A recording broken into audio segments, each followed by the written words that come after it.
que você consegue fazer em 1 minuto, hein? Ó, dá para falar umas 120 palavras, ter uns 30 pensamentos diferentes, tomar um copo d'água e até fazer 1 minuto de silêncio. Mas é muito mais difícil calcular o que acontece ao longo de 1 minuto aqui dentro de um computador ou de um celular como esse aqui, ligado na internet. Em 1 minuto são enviados 188 milhões de e-mails, 42 milhões de mensagens instantâneas. Acontecem 4 milhões de consultas ao Google e são gastos em comércio eletrônico cerca de 4 milhões de reais. E como é que dá para calcular tudo isso? Por causa dos dados que vão se acumulando na rede. A estimativa é que sejam gerados diariamente 4,5 quintilhões de bytes. Ou para falar de um jeito mais chique, 4,5 exabytes. E no meio de tudo isso estão os seus dados e os meus. Todo mundo dá CPF na farmácia. Para onde vai? Os dados associados ao seu CPF sobre os medicamentos que você comprou. Esses são dados bastante sensíveis, né? Ninguém se pergunta, a farmácia está compartilhando com quem para te dar tanto desconto nos medicamentos, né? Esse é o tema de hoje do Globo News em Movimento. Para onde o Big Data, essa coleção gigantesca de dados, vai nos levar.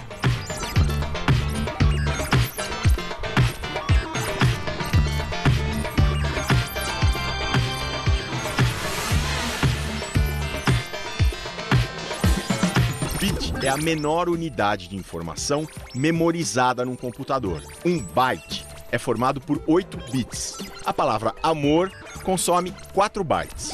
Na hora que eu entro num serviço de streaming que me recomenda um filme, com certeza tem algum algoritmo de machine learning de recomendação. Seja na hora que eu uso um aplicativo para saber qual é o melhor caminho, a rota que eu vou usar para dirigir numa grande cidade brasileira, eu tenho inteligência artificial ali que me ajuda nisso. Seja na hora que muitas vezes eu falo com um grande banco ou com uma grande empresa de telco e numa interface que eu possa interagir com perguntas e respostas, tem inteligência artificial com interfaces conversacionais por trás. No programa de hoje, além dos números, nós vamos usar também palavras do futuro. Como os nativos digitais ainda convivem com pessoas que nasceram antes da internet, a gente vai fazer tipo um glossário, explicando esse idioma do mundo digital. Big Data, grandes conjuntos de dados armazenados, processados e analisados. Algoritmo é o que controla o funcionamento interno dos sistemas. Inteligência artificial, métodos, algoritmos e técnicas que trazem inteligência ao processamento de dados. Machine Learning, o computador aprende à medida que é exposto a novos dados. Agora pode continuar, Alexandre. Ou seja, a gente está sendo inundado por isso sem muitas vezes estar percebendo o quanto tem.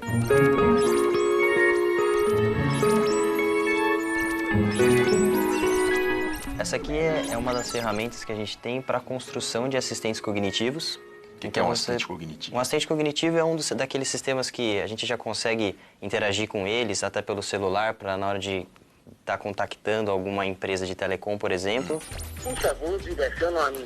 Oi, Isabela, aqui é o Felipe.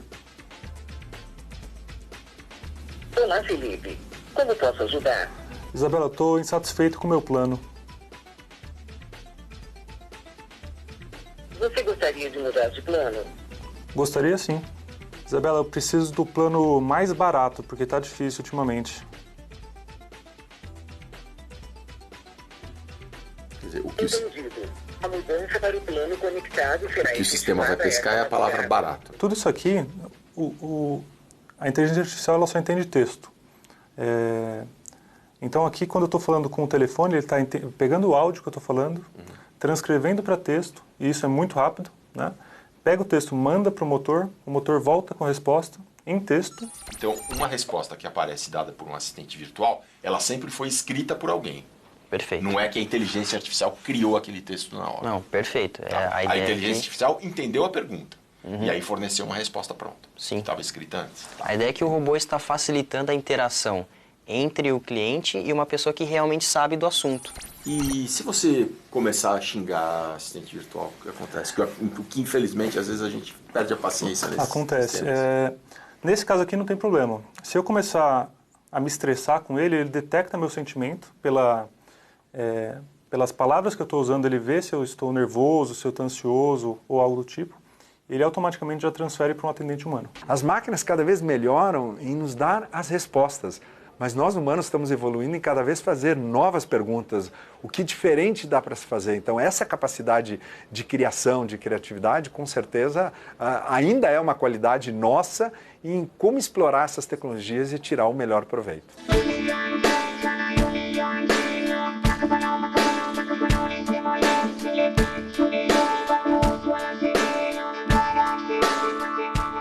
Ricardo Capra estuda o uso da inteligência artificial para a coleta de dados e o impacto que isso tem na sociedade e nos negócios. Olha como ele descobre o que você faz nas primeiras 12 horas do dia. Na verdade, o que a gente está vendo aqui é hábitos e comportamento em tempo real. Então, mais do que nicho, é um perfil. E aí a empresa pega esses dados e faz o que, por exemplo? Por exemplo, faz uma oferta de produto na hora de trabalho do profissional, das pessoas, ou uma oferta de produto esportivo, porque eu sei que às 3 horas da tarde tem mais pessoas praticando, 3% das pessoas praticando esporte, então eu uso isso para por exemplo, comunicação. Eu posso fazer isso também para ofertar um transporte, né? Quanto mais informação, mais fácil a gente analiticamente tomar a decisão. Então a gente vai acabar escolhendo os caminhos mais seguros, que são mais baseados em informação.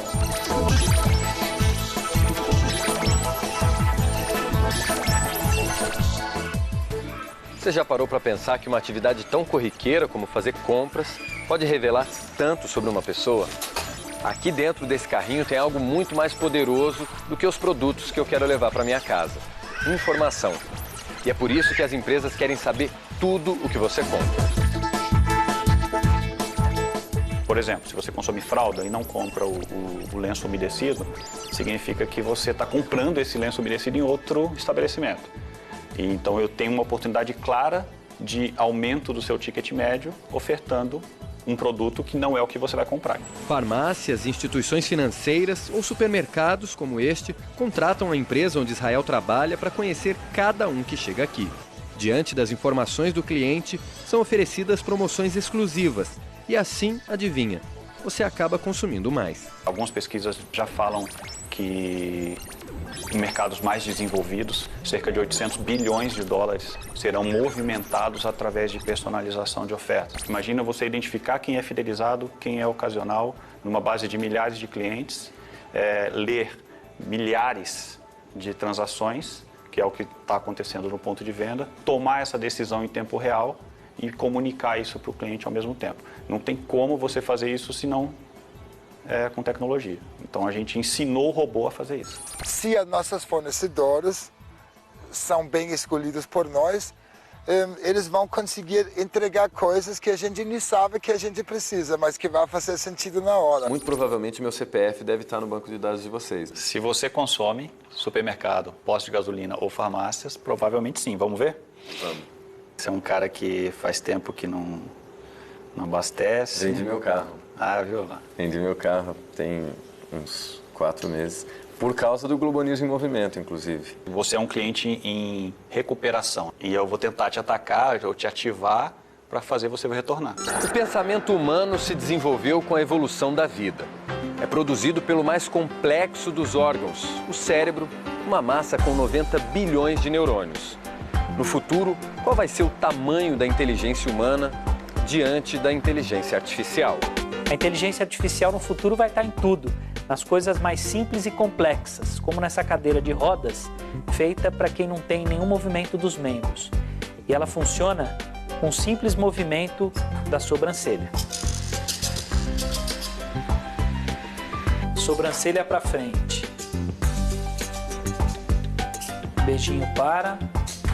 Sorriso vai para a esquerda.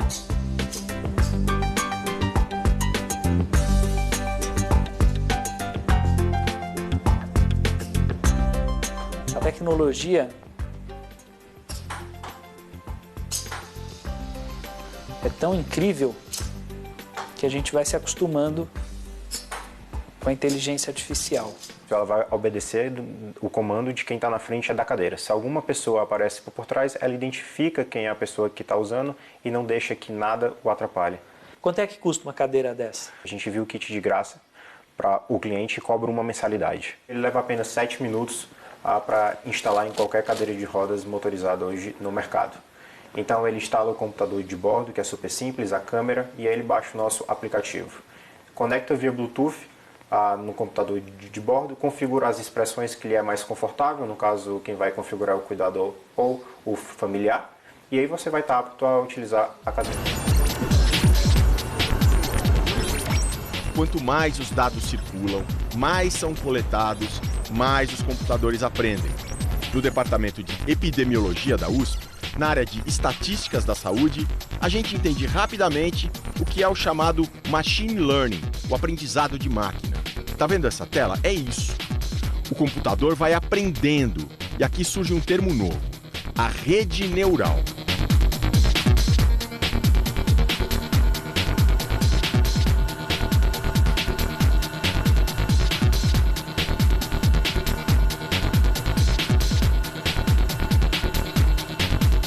Como é que a rede neural toma decisões? Ela vai aprendendo com os dados, ela vai aprendendo quanto de informação ela vai passando adiante, com qual força ela vai passando adiante, via exemplos.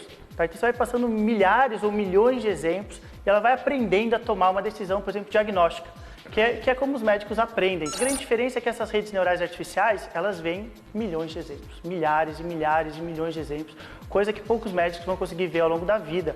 E elas não deixam escapar nenhum detalhe. Um dia a gente vai ser operado 100% por um robô inteligente? Eu acho que pode ser com a supervisão do médico. O médico vai ser o responsável ainda. Você precisa ter uma pessoa responsável por essas decisões de vida ou morte. Então, acho que sim. A gente já falou do número gigantesco de dados que circulam por minuto no mundo. Mostramos as infinitas possibilidades da inteligência artificial. Daqui a pouco, nós vamos falar de como o 5G pode mudar o jeito de nós usarmos tudo isso.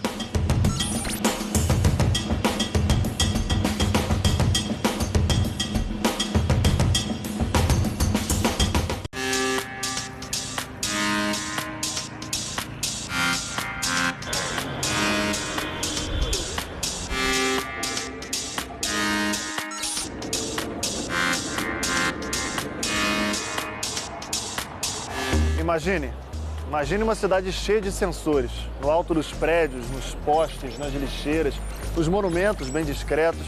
Imagine muitos sensores, para ajudar a monitorar a poluição, por exemplo, e para fazer tudo aqui conversar.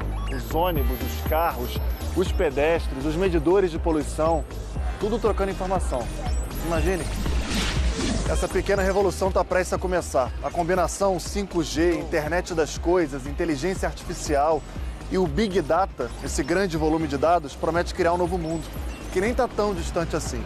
Aqui em Londres, onde eu moro há 2 anos e meio e vez ou outra esbarro com o futuro, ele já está na vitrine.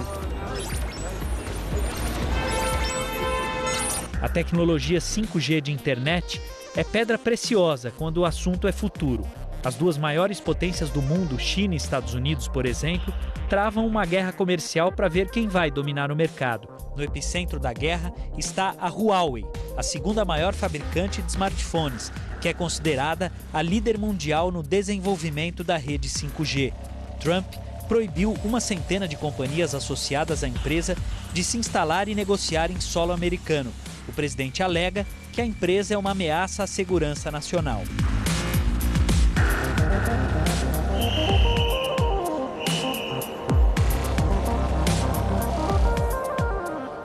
我们没有准备打断球出击的，我们持久战也打，我们可能就会也强大了。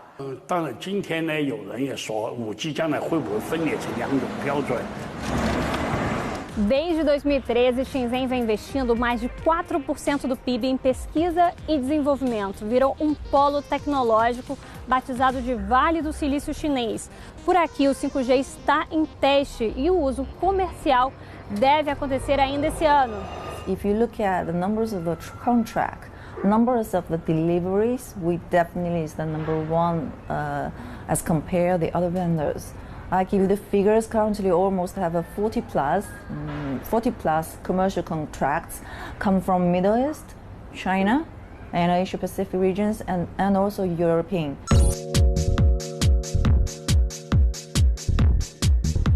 No Em Movimento, a gente já mostrou o que a internet 5G é capaz de fazer. Fomos até a Finlândia para mostrar as mudanças que a conectividade rápida pode trazer para o nosso dia a dia. Esse robô está sendo controlado remotamente por mim, aqui do outro lado. O que é mais legal disso? Primeiro, o tempo de resposta. Vem cá para vocês verem. À medida que eu mexo aqui, a resposta é quase imediata. É imediata, na verdade. Ó. A diferença é mínima.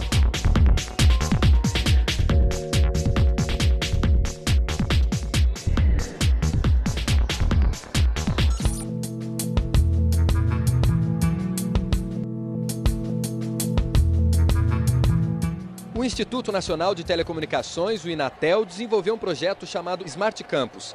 E por aqui até os postes são conectados entre eles e conectados à internet, com o objetivo de tornar mais eficiente a iluminação.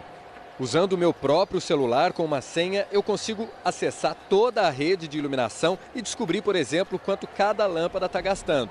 E eu posso até mesmo fazer acender uma luminária como essa daqui. Agora, o desafio do Inatel é levar esse projeto para toda a cidade de Santa Rita do Sapucaí, que tem cerca de 40 mil habitantes aqui no sul de Minas Gerais, e torná-la a primeira cidade inteligente do Brasil. Desde 87, mais ou menos, que Santa Rita é conhecida como Vale da Eletrônica. Depois do Vale da Eletrônica, a cidade quer para si o título de Vale da Inovação e de Cidade Inteligente. Vocês estão vendo aqui uma tela que já é um mapeamento dos postes da cidade, né? Que a gente já mapeou todos os postes da cidade em parceria com algumas empresas do nosso consórcio. Essa foi a primeira etapa? Essa foi a primeira etapa. A ideia é que os postes públicos, né, a iluminação pública, tem essas lâmpadas trabalhando sempre a 70%, por exemplo. E elas vão estar interligadas com o sistema de monitoramento para quando houver uma exceção sonora, como, por exemplo, um disparo de arma de fogo, uma batida de carro, algo que provoque um ruído muito alto. Automaticamente a câmera se volta para aquele poste que detetou o ruído e a lâmpada, ela aumenta a sua potência para 100%. A gente ainda vai ter monitoramento da energia nos prédios públicos, né? A gente vai ter monitoramento da nossa frota de carros, né? Para poder customizar melhor o percurso que eles fazem, para poder integrar com outras cidades, né? E para buscar mais eficiência, todas as cidades do mundo vão conectar seus serviços e infraestrutura para que eles troquem informações entre si. Essa hiperconectividade vai depender das redes 5G de internet móvel. E o Brasil, dessa vez o Brasil está bem posicionado, segundo este professor. O Brasil sempre foi um comprador de tecnologia. Nunca se envolveu muito diretamente no processo de definição da tecnologia. No 5G está sendo diferente. A gente precisa levar a internet para áreas remotas, para áreas rurais. Então o projeto 5G que está sendo desenvolvido no Brasil tem esse foco, que é levar a internet onde hoje o sinal não chega, para aquelas pessoas que vivem completamente segregadas do mundo digital. Dá para dizer que o Brasil foi pioneiro no estudo do 5G de longa distância? Pode dizer isso sim, né? Essa ideia nasceu aqui no Brasil em 2013.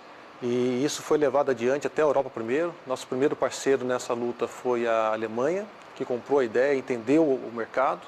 E depois agregamos outros parceiros, como Finlândia, Espanha. Então é uma comunidade agora já muito grande, apoiando a ideia do 5G para áreas remotas. E de áreas remotas o Brasil entende bem. Cerca de 40% do território brasileiro ainda não tem cobertura de telefonia e internet móvel. A ONU estima que no mundo todo, 3,8 bilhões de pessoas, quase metade da população global, estão conectadas. Aqui nessa escola, por exemplo, não pega celular. Mas a criançada já consegue usar a internet graças ao projeto do 5G de longa distância desenvolvido aqui em Minas Gerais. Ele permite alcance de até 50 quilômetros. E graças a esse projeto, o projeto 5G Brasil já consegue influenciar a comunidade internacional.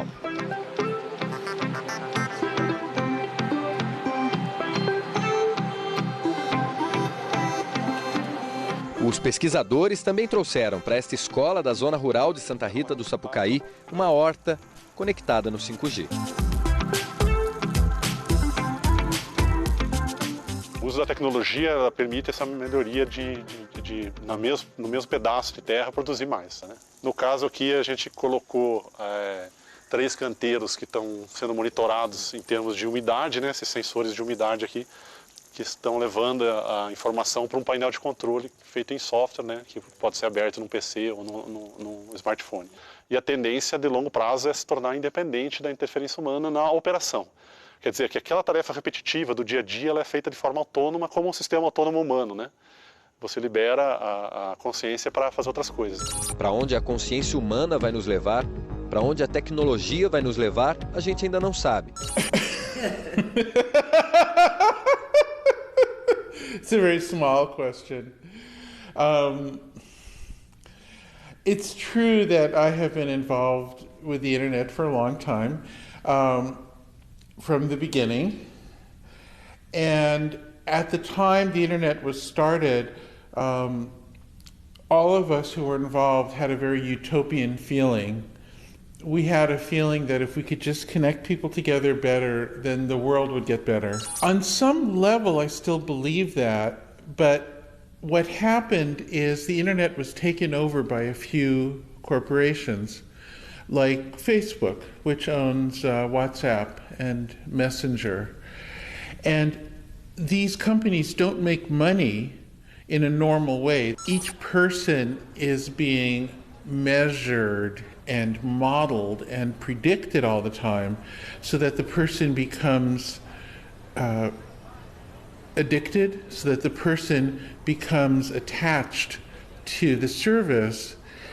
And because of that, it's very easy for very negative and bad people to take advantage of the system to get attention, to get people upset, to get people anxious. Essa é uma das discussões cruciais do futuro.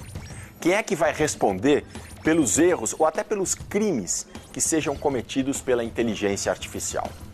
Por onde a gente anda, a gente vai deixando rastros digitais. Quem é que está olhando para esses rastros? E como é que essa grande transformação digital vai impactar a vida das pessoas, da sociedade? Como é que vai impactar até os governos? Tudo isso a gente vê semana que vem, no último episódio de Globo News em Movimento.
Você já conhece o podcast do Globo News em Movimento, que, aliás, tem episódio novo no ar. Mas essa semana, o jornalismo da Globo lançou novos podcasts. De segunda a sexta, bem cedinho, tem O Assunto, com a Renata Lopretti se aprofundando nos temas do dia a dia. Terça-feira é dia de Hub Globo News. Alexandre Roldão, Marcelo Lins e Rafael Coimbra conversam sobre novas tendências, inovação e tecnologia. E sexta-feira é a vez de Globo News Internacional com Marcelo Lins. Para ouvir esses e outros programas, é só procurar na sua plataforma de áudio ou acessar g1.com.br/podcast e levar o nosso jornalismo no seu fone de ouvido. A gente espera você. Até lá!